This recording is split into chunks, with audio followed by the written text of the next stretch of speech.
Seguindo, deixa eu colocar, compartilhar tela novamente.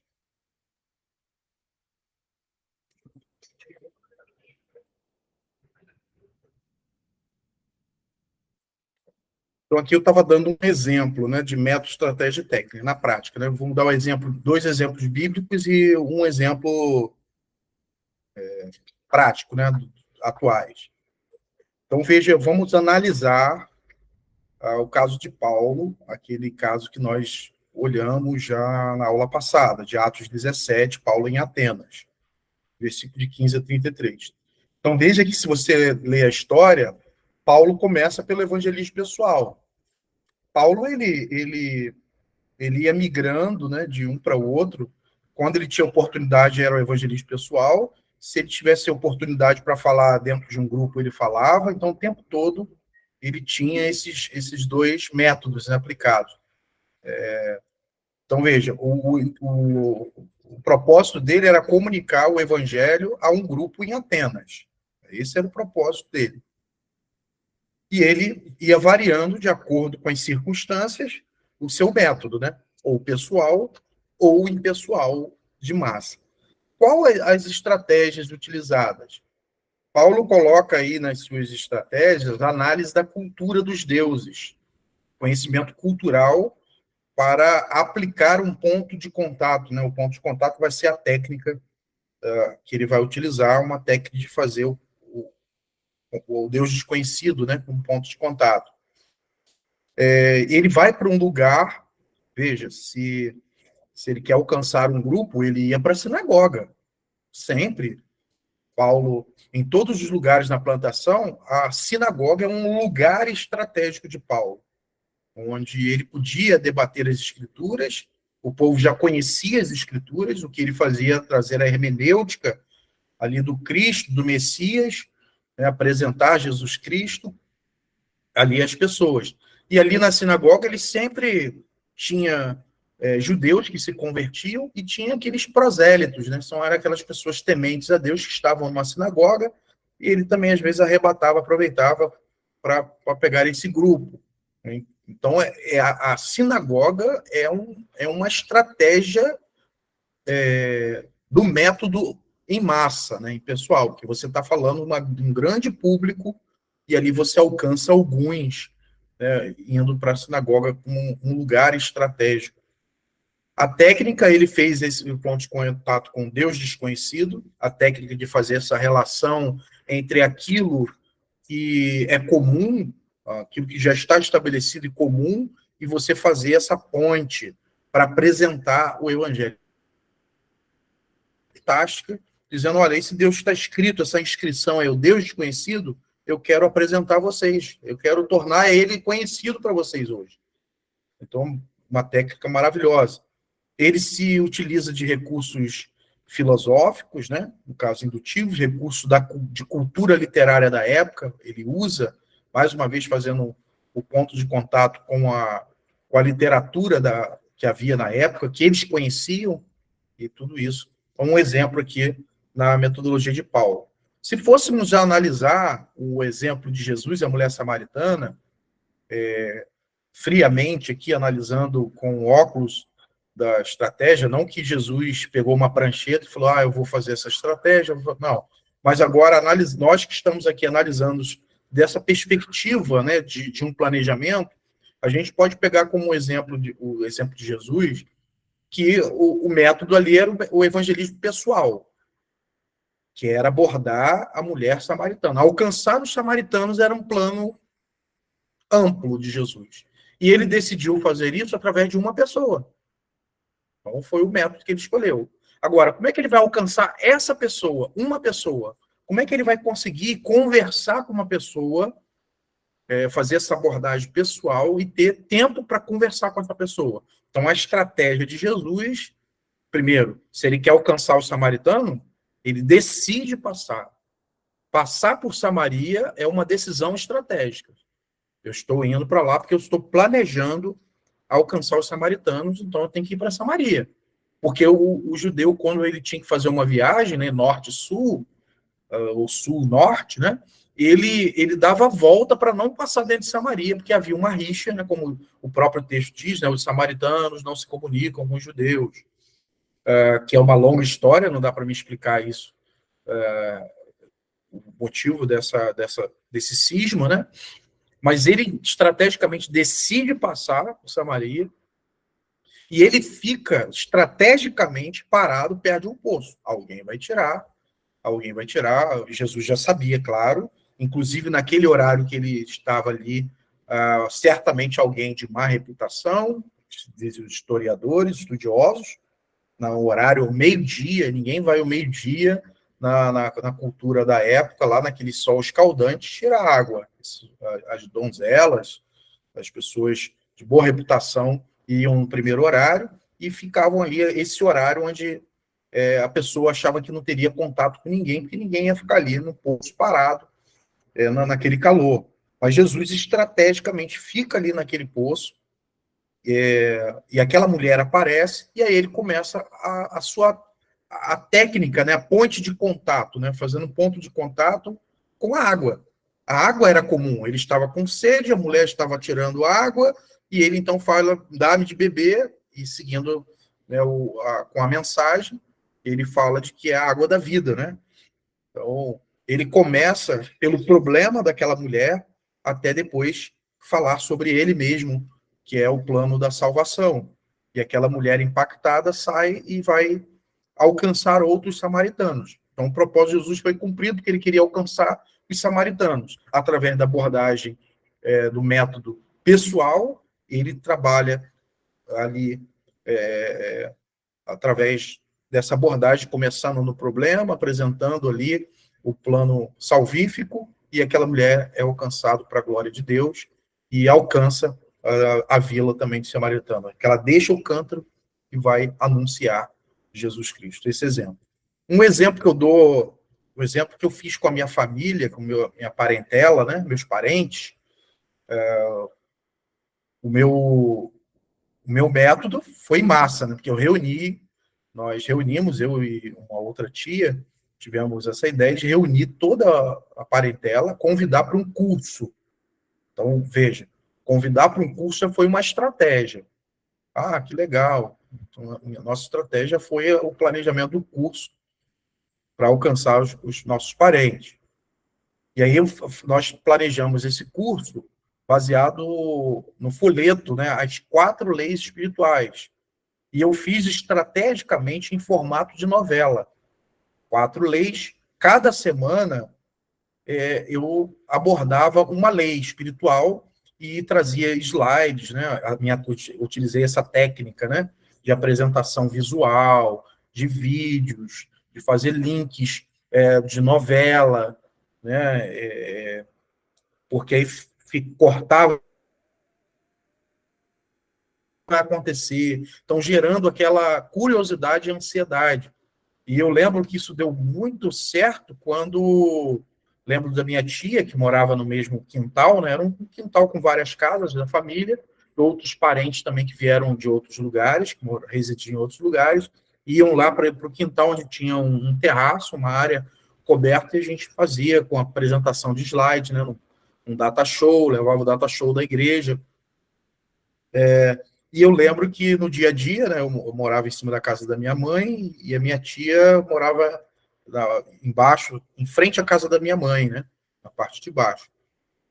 E ela me chamou, né, carinhosamente como ela me chamava, Marcinho, vem cá, eu sei o que vai acontecer na próxima aula. Aí, ou seja, eu fiquei muito feliz porque aquilo ali despertou mesmo, ela curiosa e tal, ela deu a ideia dela.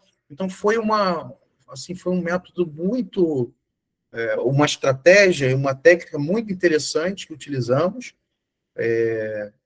e deu muito resultado. Fizemos ali formatura, fizemos comes e bebes no final. Isso me deu uma ideia, irmãos. Essa ideia está no papel, né? Eu não terei tempo de expor aqui para vocês, mas assim a minha ideia é ousada, inspirado nas 4 leis espirituais, que é um folheto que a gente vai até mostrar aqui, que até hoje o pessoal ai meu Deus, Mocidade para Cristo, né? utiliza, o pessoal das universidades, esqueci o nome do projeto, eles utilizam ainda esse folheto. Eu perguntei a uma pessoa que trabalha, né, nesse projeto. Então, assim, é bem sintético, né, as 4 leis. Deve ser a Aliança Bíblica Universitária. É, Aliança Bíblica Universitária, eu acho que é isso mesmo, a Aliança Bíblica Universitária. Obrigado, meu. Eles usam ainda. E o que eu pensei? De aprofundar esse assunto, e eu criei o curso Leis para a Vida Plena, baseado em João 10, eu vim para que tenham vida e a tenham plenamente.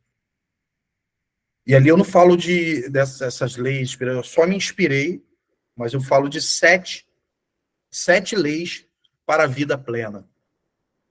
E trabalho na ideia da criação, queda, redenção, consumação.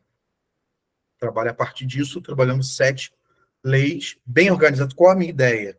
Esse material, a gente vai ter material, cada lei vai ser dado por um professor, vai ter material didático, o curso é só para quem não é crente, tá? O propósito é esse. Aí tem o convite, que você vai fazer o convite virtual ou físico. A gente vai capacitar a igreja, né? E a igreja vai oferecer esse curso. A linguagem, tirando um pouco da linguagem religiosa, né? Falar de utilizar até o que o pessoal busca em relação à felicidade nos dias de hoje, né? E para aplicar o evangelho nessa necessidade. Então, a gente treina a igreja, vai ter material didático, tem toda uma equipe que trabalha nos bastidores, e tempo de oração e jejum para convidar, antes de convidar as pessoas, você vai ter esse tempo de oração e jejum, e aí os crentes daquela igreja local convida para fazer um curso. São 7 dias, né, ou 7 semanas. 8 semanas com a formatura, né? A 8ª semana vai ser uma formatura com coquetel, entrega de certificado, né, todo aquele aparato. E a cada semana, cada crente que faz o convite se compromete em acompanhar e orar por essa pessoa. Um trabalho bem espiritual, assim, de comprometido. E cada lei tem essa temática da vida plena, e a ideia é conduzir ela até um relacionamento com Cristo, né, fazendo ali, e depois um projeto discipulado para aqueles que decidirem e quiserem continuar a jornada. A gente vai trabalhar, ou a igreja que já tem grupos pequenos, né, a gente dirige e informa como fazer. Então, eu tenho um projeto, já o esqueleto, tudo montado, o livro de orientação, tem tudo isso. Falta agora dar sequência. O projeto está muito bonito. Criei uma logo, uma marca, está muito bonito. Mostrei um rapaz que tem... Deus me deu uma inspiração assim, para a marca, ficou bem legal. Poderia mostrar para você, mas não vou ter tempo aqui. Mas espero aí ter depois um site para disponibilizar isso para as igrejas, abençoar as igrejas, todas as igrejas, inclusive em 3 línguas, né, no espanhol e também no inglês. A minha ideia é que as igrejas sejam capacitadas para expor, aí ter uma estratégia para fazer através de um curso evangelístico. Bom, é isso. Os pontos da mensagem evangelística. Aquilo que eu disse, a mensagem evangelística tem a Bíblia, o resumo é criação, queda, consumação, criação, queda, redenção e consumação. São uns 4 pontos que vão dar um resumo do conteúdo bíblico, né? Então, ao elaborarmos a abordagem na apresentação do Evangelho, se deve partir, claro, da Bíblia para a cultura, não do contrário, da cultura para a Bíblia. Então, partindo do conteúdo do Evangelho, e aí sim fazendo aquela análise cultural para aplicar a mensagem do Evangelho. Não o contrário, senão a gente pode cair naquele erro de tentar contextualizar e negociar o princípio. Então, sempre dos valores do Evangelho para a cultura, não o contrário. Então, alguns pontos, eu falei dos 4, né, mas assim, que para a gente organizar uma síntese Gente, deixa eu abrir um parênteses. O que eu vou tratar agora, a partir de estratégias e técnicas, são resumos ou técnicas do que a gente chama de abordagens rápidas.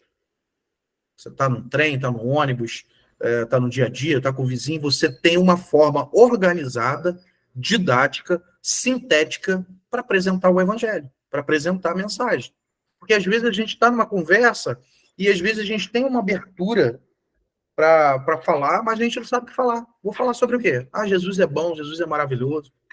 Eu preciso ir partindo da Bíblia de maneira organizada. Como é que eu posso fazer isso? Então aqui a gente tem uma síntese, e a partir dessa síntese a gente vai mostrar aqui diversas técnicas que você pode utilizar para essa abordagem rápida. Por que eu estou dizendo isso? Porque lembra que eu disse que o evangelismo ele precisa ser relacional? Tá lá. As pessoas se convertem através de quê? Da parentes e família. É relacional. Parentes e amigos. 80%. Então, você tem 20% que é através de outras formas, na igreja, de programas evangelísticos, de rádio, televisão e tal, tantas outras coisas. Você sai na rua. Então, o que vai, a eficácia é aquele dia a dia, é o seu testemunho, é a sua vivência. E isso pressupõe o quê? De que você precisa conhecer as Sagradas Escrituras, estar encharcado dela e ir dando porções ao longo desse relacionamento do evangelho, aproveitando as circunstâncias, a oportunidade, fazendo isso. Então, você tem que ter um conhecimento geral. A gente está falando aqui para seminaristas, aquele que está estudando teologia. Então, não é. Por que eu estou dizendo isso? Muita gente critica as 4 leis espirituais, por exemplo, que vai dizer o seguinte: pô, você reduzir o evangelho a 4 passozinhos e depois você faz um apelo à pessoa e você diz que ela é crente, pelo amor de Deus, isso não é evangelho. Muitos vão criticar esses métodos por causa disso. Entendeu? Eu concordo. Nós não podemos reduzir o evangelho a 4 perguntas ou 4 pontinhos. Nós não podemos reduzir conversão a você fazer um apelo. Se você quer aceitar Jesus, a pessoa... Não podemos reduzir. Salvação é isso. Mas é um caminho, um ponto para iniciar o processo, talvez, de discipulado de continuidade. Então, eu quero frisar, deixar bem marcado, gravado isso para vocês. Isso, o que nós vamos falar aqui são recursos para uma abordagem rápida, explosiva, que a gente chama do método explosivo, tá bom? Porque você precisa estar encharcado de todo o evangelho, de todo o conteúdo do evangelho, para no dia a dia, nos seus relacionamentos, e estar ali transmitindo essa mensagem. E aqui a gente tem para os programas essas técnicas. Então, primeiro, Deus Criador. Então, criação, queda, redenção, né? E a consumação é o Espírito conduzindo até o dia final. É a resposta, através do arrependimento e fé, que se exige daquele que é confrontado com o Evangelho, e, claro, depois segue o discipulado, o Espírito Santo conduzindo aquela pessoa, a igreja, até a consumação de todas as coisas. Então, aqui, nesses pontos, estão implícitos criação, queda, redenção, consumação. Então, pegando esse conteúdo básico do Evangelho, lembra que Paulo, quando ele começa a pregar em Atenas, ele fala da criação. Todas as coisas foram criadas por ele e tal, né? Ele foi falando da criação. Aí a gente tem os roteiros, que a gente chama de roteiros para apresentar esse plano de salvação. O primeiro roteiro é que a gente chama de caminho romano. Por que caminho romano? Caminho romano porque os versículos estão em romano, só por isso. Mas quando a gente fala para a pessoa, você conhece o caminho romano? A pessoa pensa, rapaz, lá em Roma, como é que deve ser isso? Fica curiosa. O caminho romano nada mais é daquilo que Paulo disse aos romanos. E apenas no livro de Romano eu falo sobre o plano em Cristo, né? Então, o primeiro ponto, né? Primeiro caminho, primeira parada aí nessa caminhada, né? Eu paro na constatação. Constatar o quê? Que toda a humanidade está separada da glória de Deus. Por causa da morte. Todos pecaram. Romanos 3:23. Separados estão da glória de Deus. Romanos 6:23 é o reconhecimento. Você começa continua a caminhada romana, no caminho romano, e você chega a chamar o seu público a um reconhecimento.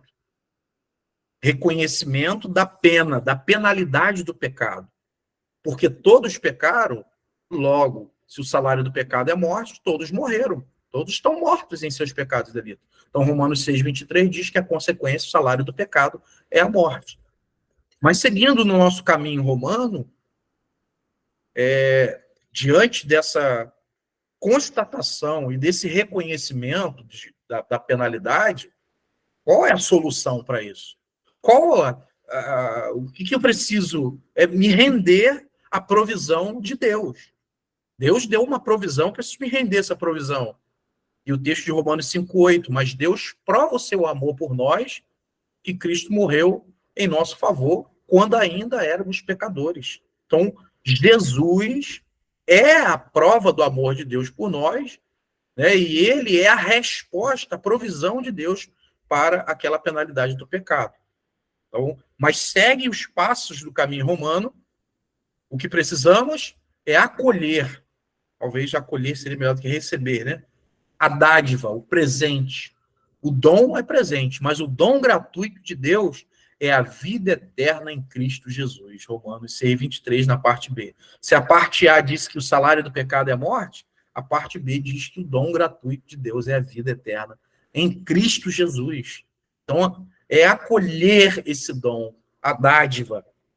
E, claro, isso aponta, seguindo nos passos romanos, da minha confissão e da minha crença. Porque Romanos 10:9-13, diz que todo que invocar o nome do Senhor será salvo. Né? Com a boca se confessa, com o coração se crê. Né? Todo que invocar o nome do Senhor será salvo.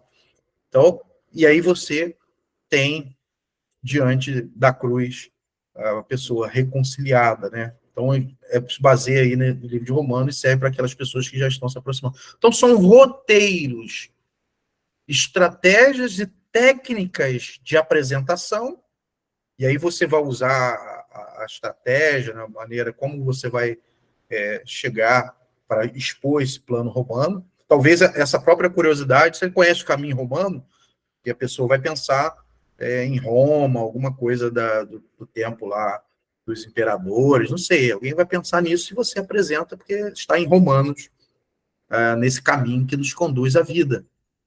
Um outro roteiro para apresentação, uma técnica, né, de apresentação, ele é um esboço eficaz para ilustração, ele serve em uma situação onde se possa desenhar, né, se você pode desenhar, ou se você pode apresentar num folheto, ou em projeções, ou em maquetes.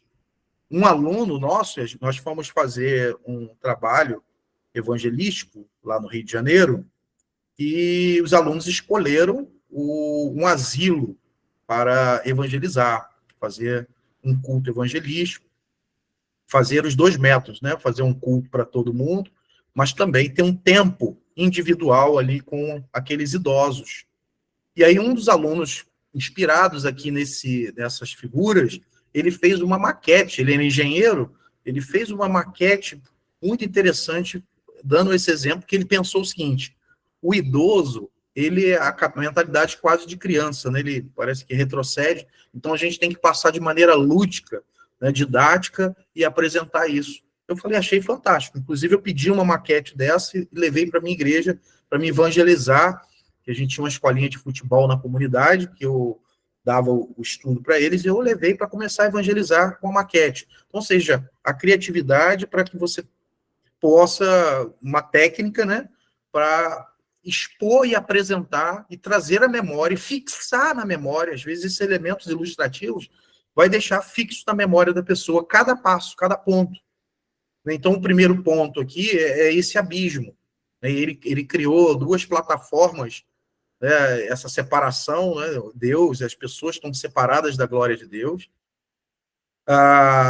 E aí o homem tem as suas tentativas, a tentativa de se achegar a Deus através das boas obras, através da religião, através da filosofia, da boa conduta, e todas essas pontes são ineficientes.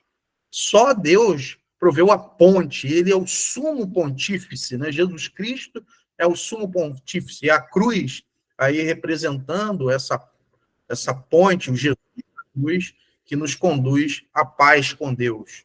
Pois não? Pois não? Alguém falou alguma coisa?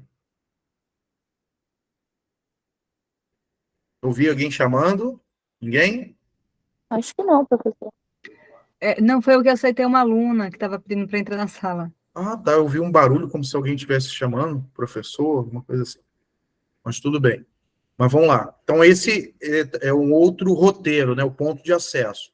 Um terceiro roteiro, eu estava falando com uma aluna que eu dei essa aula também agora recentemente, aqui no nosso seminário de Cabo Branco, né, presencial. E ela era manicure. E eu falei assim, olha, você pode usar duas estratégias interessantes, duas técnicas.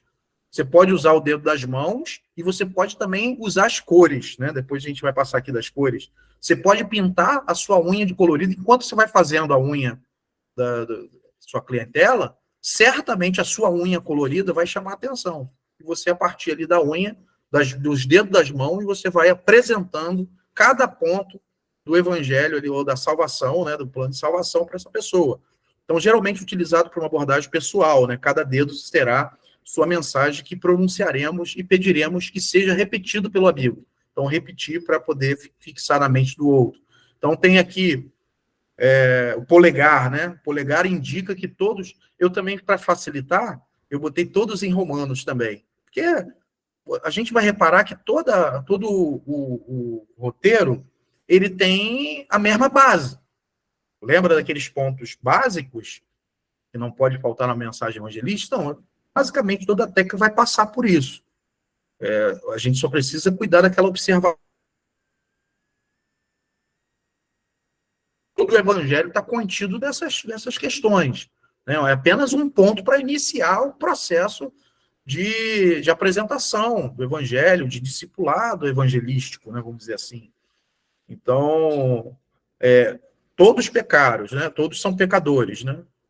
Todos pecaram e separados são da glória de Deus.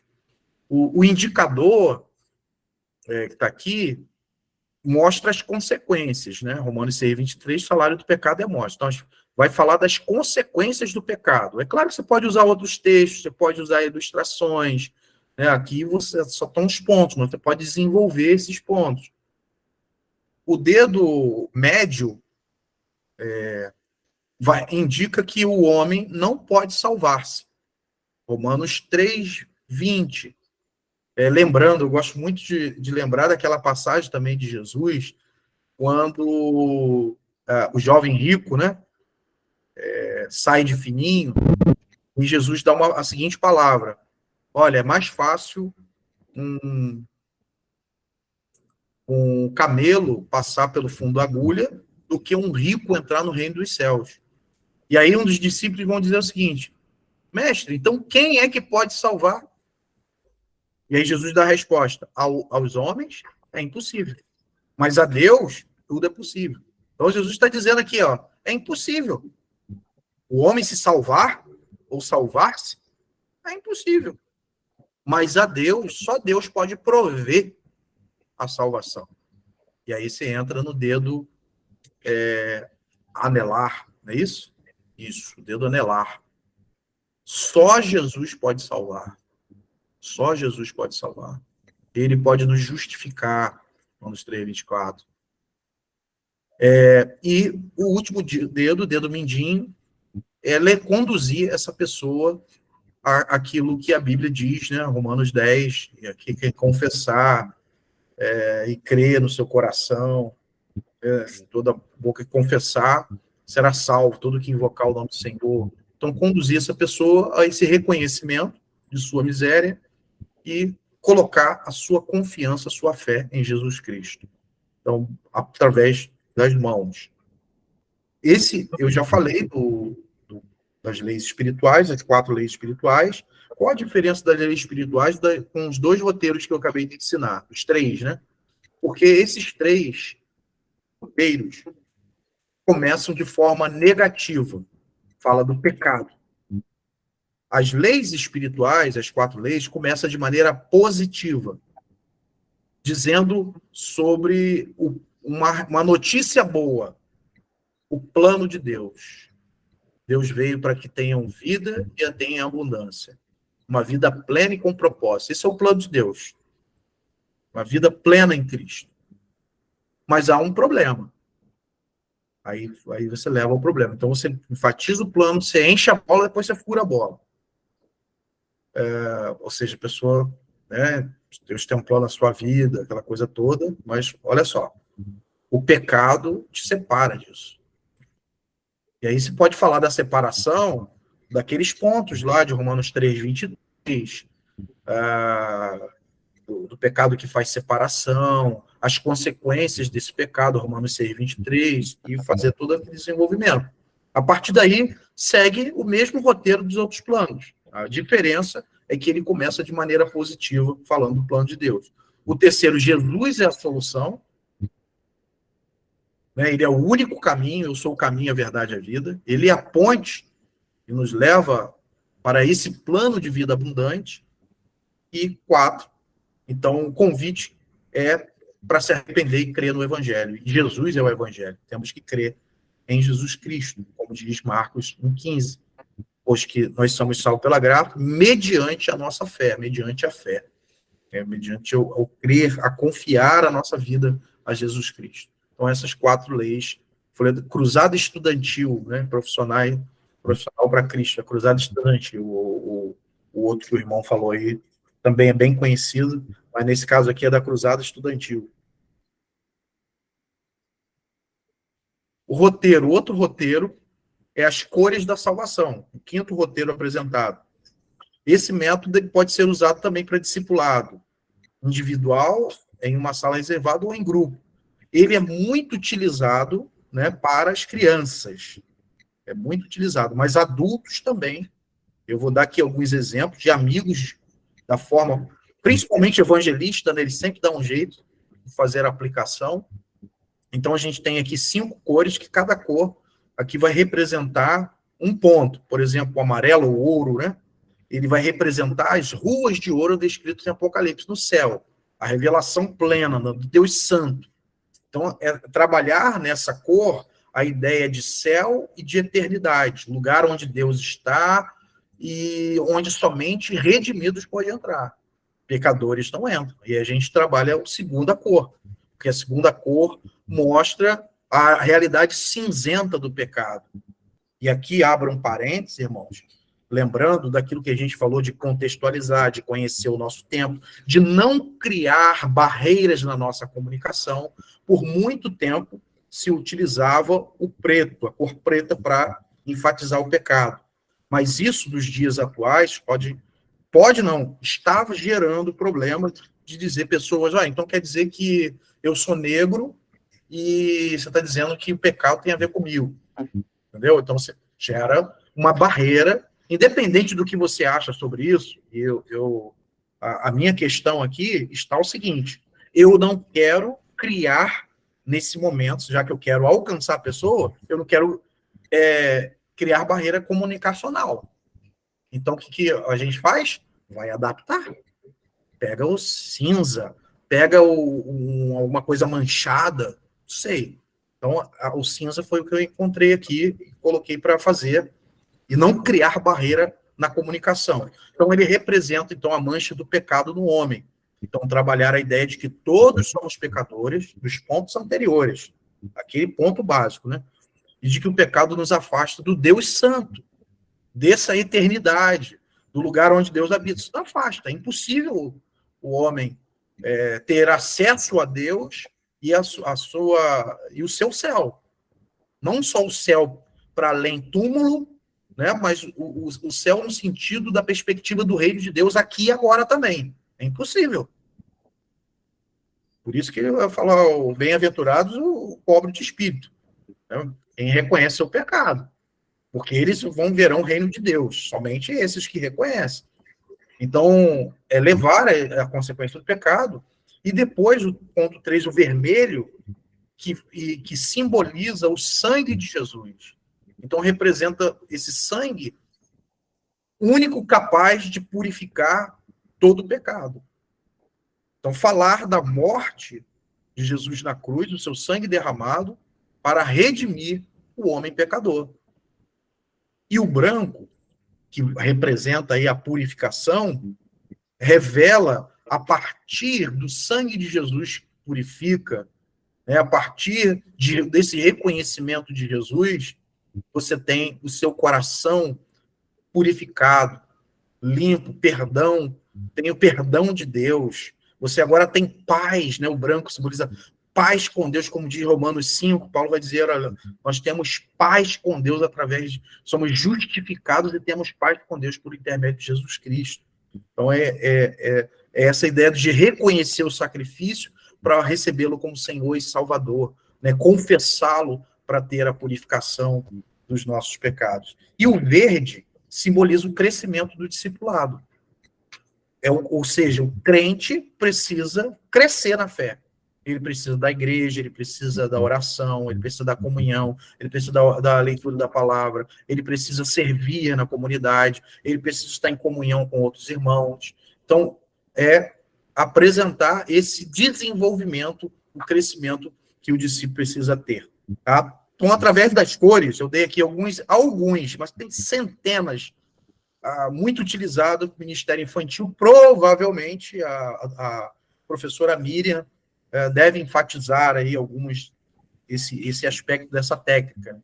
Então, há muitas maneiras, diversas oportunidades de utilização das cores no processo de evangelismo. Muitos têm usado esse recurso para a evangelização de crianças. Então, algumas possibilidades de cores. O clássico é o livro sem palavras.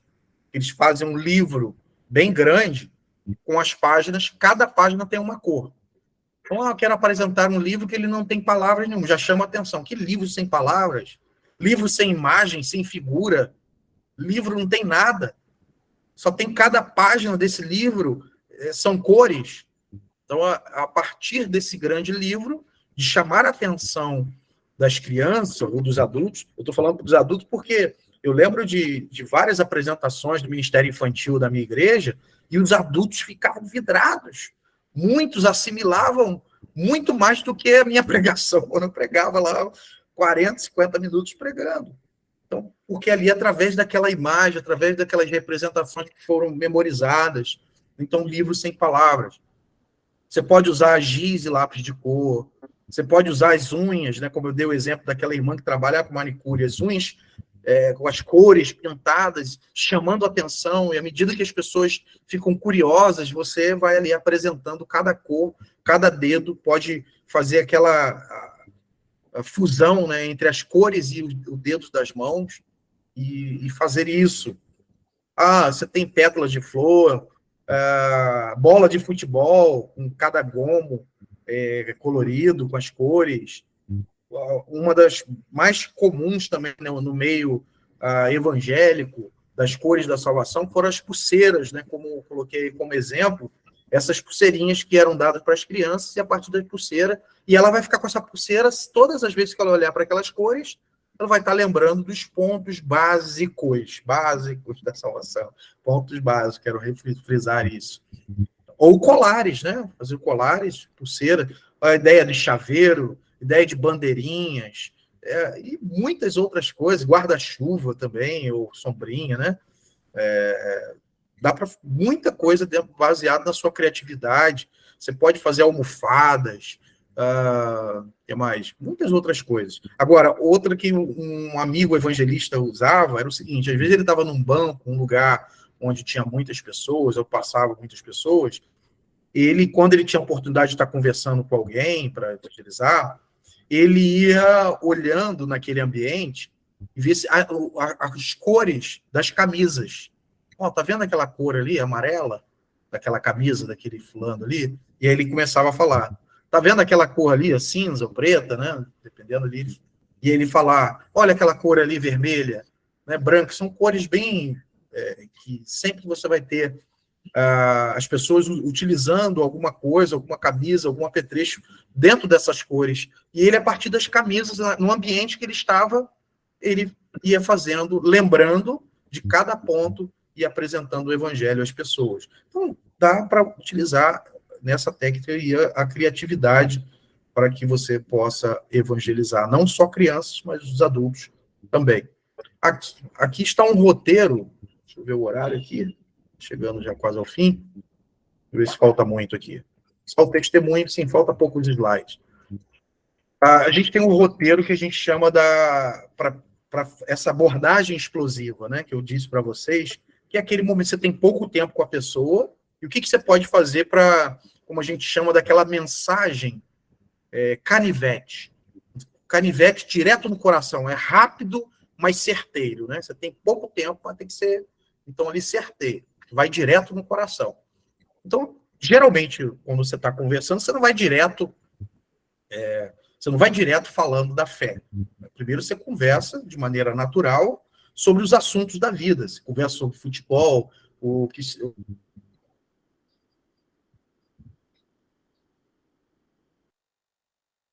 acontecendo, para que você tenha essas pontes, esses links, para que você possa ter relacionamentos, né? E conduzir uma conversa. Tem crente que não sabe conversar com não crente. Ele não sabe conversar além do evangeliquez, além do linguajar evangeliquez. Cuidado com isso. Eu lembro de uma vez, eu estava tentando evangelizar uma pessoa próxima à minha casa, onde eu comprava salgadinho. Toda vez eu comprava, parava, fritava na hora, e ali eu aproveitava para evangelizar uma pessoa, falar do amor de Deus, mas toda vez que eu ia ali, eu ia semeando. Aí eu lembro uma vez, parava muito crente para levar evento de igreja, né? O pessoal vai, compra ali, leva para a igreja. E aí chegou uma Kombi com alguns crentes, foi muito interessante. E eu ali conversando com a pessoa, e de repente essa Kombi saiu com diversos crentes, e a pessoa chegou assim, e aí, varoa, me vê 10 salgadinhos. E eu fiquei pensando, olhando para a cara daquela jovem, eu falei assim, essa menina deve estar achando que o pessoal está xingando ela. Varoa? Fala varoa. Ou seja, a gente usa esse evangeliquez e o tiro sai pela culatra, né? Porque as pessoas vão olhar e falar, esses caras são loucos, são malucos, que linguagem é essa? Tá me xingando? Então, você vai conversar sobre os assuntos da vida e suavemente, pedindo discernimento, em oração, pedindo a Deus para que o assunto seja conduzido para as questões da fé. Aí, quando chega nas questões da fé, tem duas perguntas que a gente chama das perguntas de diagnóstico. A pergunta de diagnóstico é o seguinte, já que se falou da fé, né, se falou de Deus, deixa eu te fazer uma pergunta. Se o mundo acabasse hoje, você acha que iria para o céu? E aí você deixa... É uma pergunta retórica, né? Olha o recurso técnico. Aí, de repente, a pessoa vai ficar perguntando, ou ela até vai responder. Eu acho que sim. Eu acho que vou para o céu, sim. Aí você vem com a segunda pergunta, que vai te levar para o roteiro da salvação, né? E se na porta do céu Deus lhe dissesse, por que eu devo deixar que entre no meu céu? Se Deus dissesse isso para você, o que você responderia? O que 99,9% responde nesses casos? Eu não fiz nada de errado, eu diria isso para ele. O senhor pode me deixar entrar porque eu não fiz nada de errado. Quer dizer, fiz algumas coisas, mas eu fui uma pessoa boa, eu ajudei os outros. Ou seja, 99,9% das pessoas escoram, né, na questão da justiça própria. E aí, pegando-as, e pasmem, gente, se vocês fizerem essas perguntas de diagnóstico na igreja para os crentes, pasmem, vocês vão ouvir muitas respostas baseadas na justiça própria. Não, porque eu sou fiel a Deus. Muitos vão dizer isso. Porque eu vou dizer, Deus, eu posso entrar no céu porque eu fui fiel nos dízimos. Eu fui fiel, não perdi um culto. Eu fui baseado no fariseu, que batia no peito e falava, eu sou bom, sou uma pessoa que cumpro fielmente ali os ritos religiosos. Então, pasmem, se você fizer essa pergunta, as pessoas vão se basear na justiça própria, na salvação pelas obras. A gente pode até verbalizar que a salvação é pela graça, mas na prática, quando você põe em prática, muitos se apoiam nas obras, na justiça própria. Então, a partir desse ponto, é que você vai escolher um daqueles roteiros, de acordo com as circunstâncias, e vai apresentar o plano de salvação. Geralmente as pessoas respondem a pergunta baseada em justiça própria, e a partir dessa resposta, você pode expor o plano de salvação, mostrando que ninguém pode salvar-se, de que só Jesus é a ponte, é o caminho, a verdade e a vida. E aí, é claro, você conduz essa pessoa a uma oração, a um compromisso com Cristo, ao arrependimento e fé,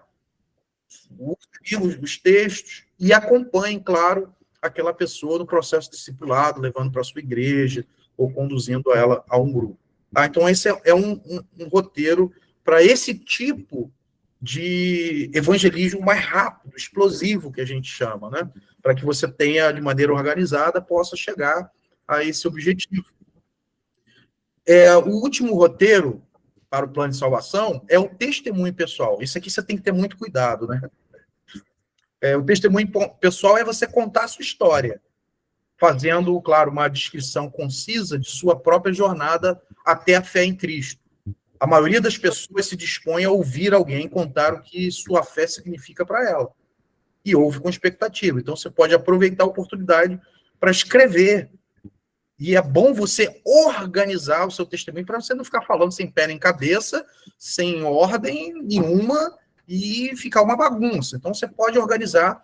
E essas 3 perguntas, baseado... Eu quero... falta pouco tempo, mas eu lembro de o Ronaldo Lidório conta uma história que ele foi fazer uma palestra na Inglaterra para um grupo de crentes sobre a evangelização, como evangelizar. Aí, quando ele estava dando a palestra, o filho do pastor, uma criança, não sei se tinha os seus 9, 10 anos, entrou ali na palestra com um bloquinho, uma caneta, um lápis, né, para anotar, e ficou ali no meio dos adultos. Ele achou muito curioso, né? Aí, no final, quando ele terminou a palestra, ele falou, poxa, eu vi que você entrou com um bloquinho, com lápis, né? Você veio para aprender? Sim, eu vim para aprender a evangelizar, só que eu não entendi nada do que você falou. E ele ficou com vergonha e disse, mas os adultos são complicados mesmo, né? A gente quer falar para adulto, quer palavras difíceis, não simplifica, né? A gente atrapalha mesmo. Mas você quer aprender a evangelizar? Não, quero aprender a evangelizar, eu vim aqui para isso. Então tá, eu vou de maneira simples, anota isso. Aí ele pegou o bloquinho dele, então eu vou te dar 3 pontos para você falar de Jesus para as pessoas. Primeiro ponto, anota aí. Você é crente mesmo, né? Sou crente, Senhor Jesus. Então você vai dizer como era a sua vida antes de Jesus. Antes de você ter esse ponto com Jesus. Então, aqui nesse ponto, você tem que ter aquele cuidado para as ênfases, né? Quais eram essas suas atitudes, as necessidades, seus problemas? Qual era o centro de sua vida? O que era mais importante para você? Onde você procurava sua segurança, paz interior, felicidade? Evite o enfoque religioso e também sensacionalista. Aquela coisa de dar ênfase na imoralidade, no crime, Cuidado, porque às vezes o tiro pode sair pela culatra. Então, como era a sua vida antes de Jesus? Muita sabedoria. Segundo, o garotinho estava anotando. O que Jesus fez em sua vida? Então, quando você ouviu o evangelho pela primeira vez, né, como você reagiu, como positivamente, qual foi o momento dessa mudança na sua mentalidade, na sua atitude, quais as barreiras mentais que você rompeu, venceu, experimentou. Explique, então, por que você passou a confiar e deixar Cristo dirigir a sua vida. O que Jesus fez em sua vida? E terceiro, como é a sua vida hoje em Cristo?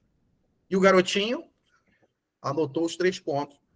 Aqui eu boto, né? Que mudanças você viu em sua vida, ações, atitudes, etc. Os exemplos, né, práticos. Quanto tempo levou antes de você notar as mudanças? O que Jesus Cristo significa para você hoje? Né?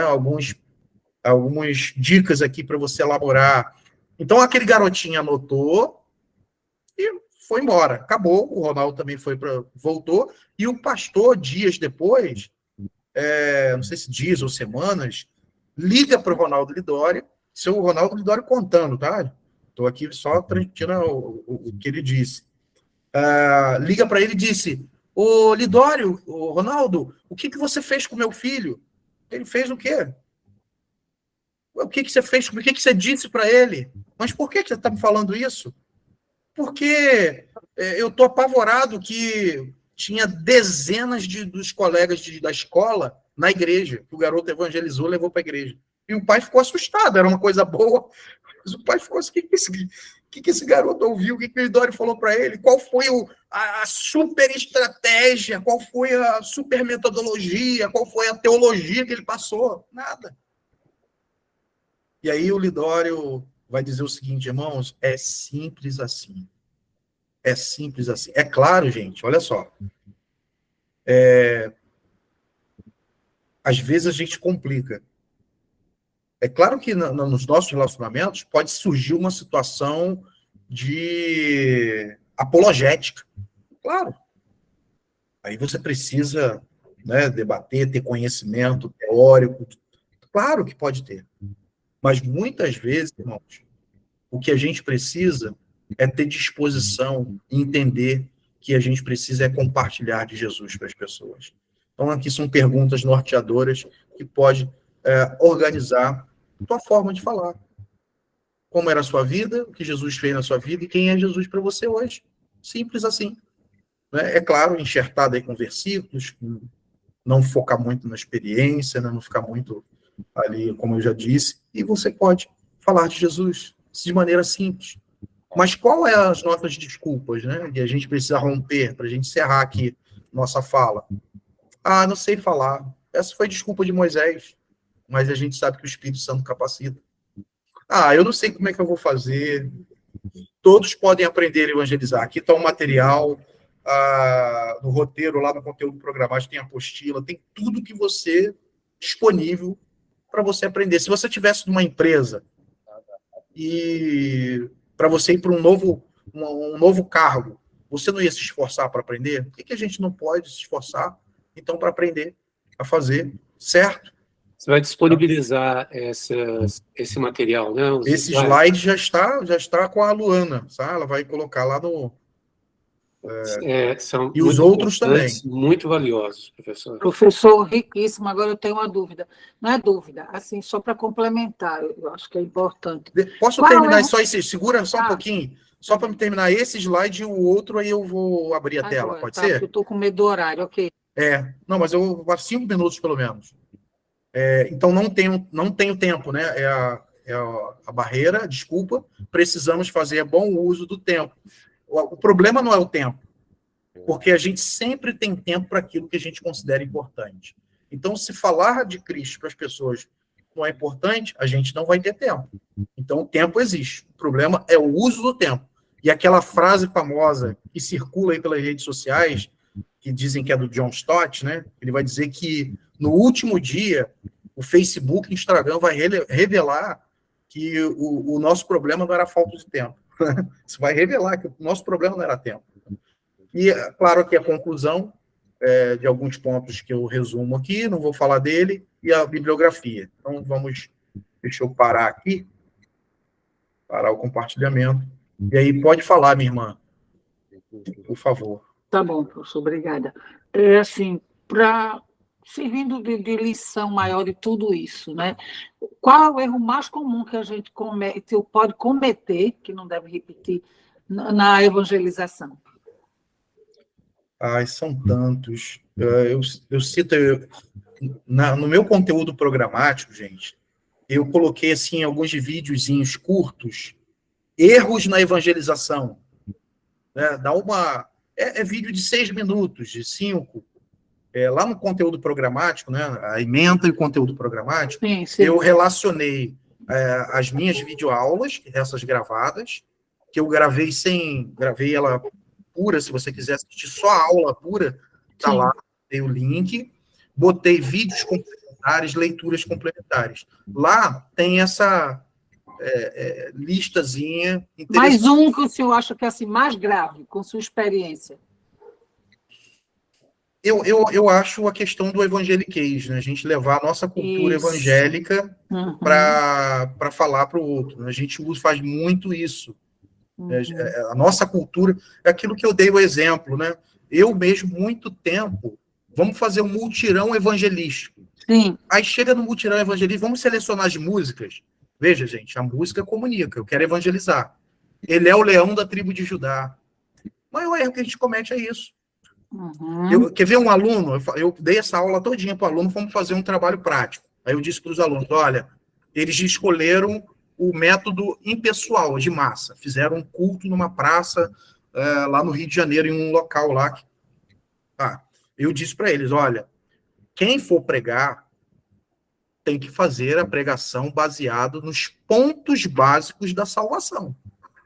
Então, escolha um texto autoexplicativo que não tenha muitos elementos que demande muita explicação, que seja mais claro possível.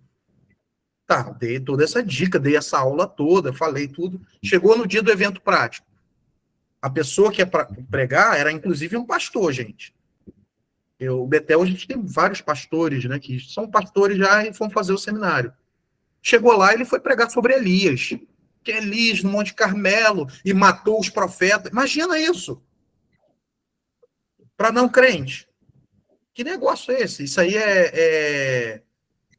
a guerra santa dos muçulmanos, porque o crente, esse negócio mesmo de pegar a espada, persegui os inimigos, eu alcancei, os consumi, os atravessei, usar salmos fora de contexto. Então, veja, nós não pensamos. Nós não pensamos. Então, eu acho que o maior erro é a gente não entrar na mentalidade e na linguagem do povo atual. Vira e mexe, minha filha traz aqui termos, eu vou falar do nosso contexto urbano, traz termos que eu falo assim, o que é isso? O que significa isso? Opa, eu tenho que captar mais esse negócio aí, porque a juventude está falando isso. Ela falou aqui, não, flopou. O que é isso, flopou? E flopou. Ela está na minha frente aqui, está rindo. A minha filha falou essa semana para mim. Lembra o contexto? Não lembro o contexto que eu fiz. Não sei o que flopou. Estava falando de um restaurante. Um restaurante, um restaurante que eu estava falando, um restaurante famoso ali, não, flopou. Eu falei, o que é isso, flopou? Então, eu conhecendo isso, a língua não é só você ir para outro país, você está dentro da sua cultura e tem uma língua que você alcança aquele público. Da mesma forma, às vezes eu uso algumas expressões aqui para ela que ela não sabe, que é muito comum para mim, mas para essa cultura atual é estranha. Então eu preciso, isso não é negociar o evangelho, isso é contextualizar. É eu pegar os pilares e apresentar de uma maneira inteligível, compreensível ao outro. Então, eu considero esse, tem outros, né, mas isso é um grande erro. Outro erro é a gente já chegar com o pé na porta. O que é chegar no pé na porta? Maria, idolatria, é pecado. Você já chega já de sola na pessoa, cara. Você já perdeu. Eu vejo muito isso acontecer. E tantos outros. Mais alguém, para a gente encerrar? Uma oração? Obrigada, professor. Nada. Não?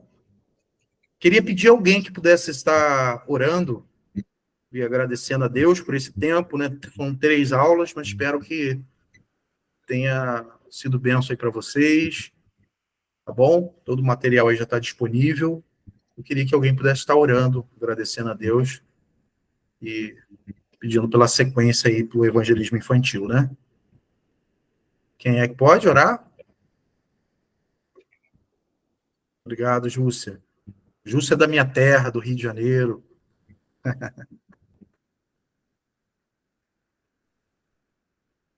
Pode orar, Júcia? Então, sim. Sim. Por favor. Senhor, meu Deus e meu Pai, Jesus, muito obrigada, Senhor, por este dia, por essa oportunidade que o Senhor nos concedeu, Pai, de estarmos aprendendo mais da Tua palavra e termos estratégias, Senhor, para colocarmos em prática na vida daqueles que necessitam.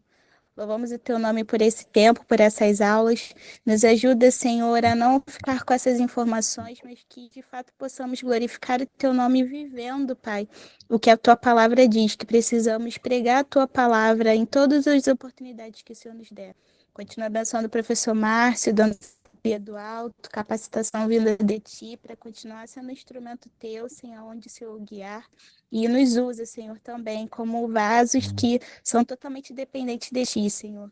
Que teu nome seja glorificado, que vidas sejam salvas e libertas para a glória do teu santo nome. Obrigada por esse tempo e desde já consagramos as próximas aulas nas tuas mãos, Pai. Nos dê uma noite de sono tranquila e um dia abençoado também amanhã em tua presença. É essa oração, Senhor, que nós fazemos. Em nome do teu Filho amado Jesus. Amém. Amém. Obrigado, gente. Deus abençoe. Lembre-se da prova lá, eu não lembro o prazo, mas está lá o link, né, do Forms. Não precisa colocar nada na plataforma do Proesc, é só clicar no link que está no PDF, né, do conteúdo programático e responder lá, ver a data. Não deixa passar, não, gente. Dá uma olhadinha lá.